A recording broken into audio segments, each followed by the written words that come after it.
Hello, dear students and parents. Success. NEET and IIT Academy, proud to announce 40 days crash course program for NEET and IIT aspirants by our expert faculty. Classes will start from 23rd of March, timing from 8 a.m. to 1 p.m. Enroll immediately to secure your seat in MBBS or IIT. I wish you all the best. You can contact 965 2924 Our centers are located at Malakpet and Toli Chowki.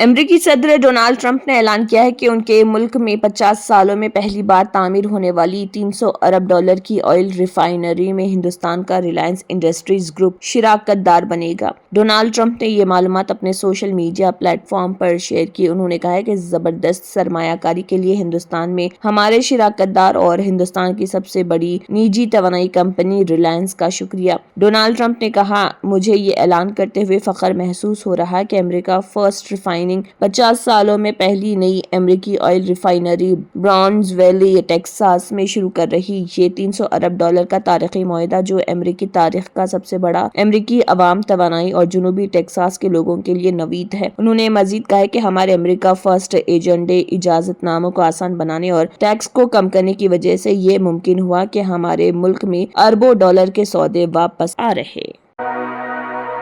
کئی ممالک کو جنگ کے میدان میں گھسیٹنے اور بھاری جان و مال کی تباہی کا الزامات کا سامنا کرنے والے امریکی صدر ڈونالڈ ٹرمپ اور ان کے مشیروں نے امریکی اسرائیلی حملے پر ایران کی جانب سے ممکنہ ردعمل کا غلط اندازہ لگایا۔ یہ سنسنی خیز دعویٰ نیو یارک ٹائمز میں کیا ہے۔ امریکہ کے بڑے media group new York Times کی ایک رپورٹ میں کہا گیا ہے کہ ڈونالڈ ٹرمپ اور ان کے مشیروں نے کم اندازہ لگایا کہ امریکہ اسرائیل حملے کا ایران کیا جواب دے گا۔ رپورٹ کے مطابق حملے سے پہلے ٹرمپ نے ان خدشات کو مسترد کر دیا تھا کہ جنگ سے تیل کی سپلائی متاثر ہو سکتی ہے۔ امریکی توانائی کے سیکرٹری کرس رائٹ نے فروری میں کہا تھا کہ انہیں مارکیٹ میں رکاوٹ کی فکر نہیں۔ انہوں نے بتایا کہ پہلے کی اسٹرائیک کے دوران تیل کی قیمتیں کچھ دیر کے لیے ہی بڑھی تھی اور پھر مستحکم ہو گئی۔ کچھ مشیروں نے مبینہ طور پر ان انتباہات کو خارج کر دیا کہ ایران اقتصادی جنگ کے ساتھ جوابی کارروائی کر سکتا ہے، جس میں دنیا کی تیل سپلائی کا تقریباً 20% لے جانے والے جہاز رانی کے راستے کو روکنا بھی شامل۔ اس کارروائی سے خام تیل کی قیمتیں آسمان کو چھو رہی اور سپلائی کی رفتار کافی کم ہو گئی ہے۔ روس سے تیل کی خرید کے معاملے پر وائٹ ہاؤس کے ایک بیان کے بعد کانگریس نے سخت ردعمل ظاہر کرتے ہوئے حکومت اور وزیر اعظم نریندر مودی کی خاموشی پر سوال اٹھائے۔ پارٹی نے کہا کہ ہندوستان کی خود مختاری اور وقار کے حوالے سے اٹھنے والے اس معاملے پر حکومت کی خاموشی تشویش کا باعث ہے۔ کانگریس کی جانب سے جاری بیان میں کہا گیا کہ وائٹ ہاؤس کی پریس سیکرٹری کیرولین لیوٹ نے کہا کہ امریکہ نے ہندوستان کو روسی تیل قبول کرنے کی اجازت دی ہے اور ہندوستانیوں کو اچھے کردار ادا کرنے والے قرار دیا۔ پارٹی نے اس بیان کے الفاظ کو نمایاں کرتے ہوئے کہا کہ اجازت دی اور اچھے کردار ادا کرنے والے جیسے الفاظ کسی خود مختار ملک کے لیے قابل قبول نہیں ہو سکتے۔ بیان میں کہا گیا کہ حکومت ہند اس واضح توہین پر اعتراض کیوں نہیں کر رہی۔ کانگریس کے مطابق ایک غیر ملکی حکومت کے نمائندے کی جانب سے اس طرح کے الفاظ استعمال کیا جانا ہندوستان کی خود مختاری اور وقار کے لیے سوال کھڑے کرتا ہے، لیکن اس کے باوجود وزیر اعظم نریندر مودی کی طرف سے کوئی ردعمل سامنے نہیں آیا۔ And the President and the Secretary of Treasury and the whole national security team came to this decision because our allies in India, as you know, Lalit, have been good actors and have previously stopped buying sanctioned Russian oil. So as we work to appease this temporary gap of oil supply around the world because of the Iranians, we have temporarily permitted them to accept that Russian oil. And this Russian oil was already at sea. It was already out on the water. So this short-term measure, we don't believe it will provide significant financial benefit to the Russian government at this time.